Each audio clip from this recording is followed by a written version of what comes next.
Good morning, everyone. Thank you so much. I am deeply honored to receive this award from Asia Education Conclave. This recognition reflects not only my efforts, but also the support of my mentors from the Philippines and students in Vietnam. So when I was first teaching, I wasn't sure how to deeply connect with children, but my mentor once said, treat your students as your own children.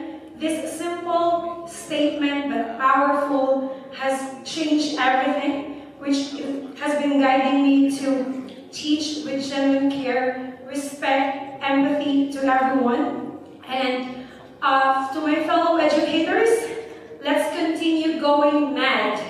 Make a difference in the lives of our students. Thank you.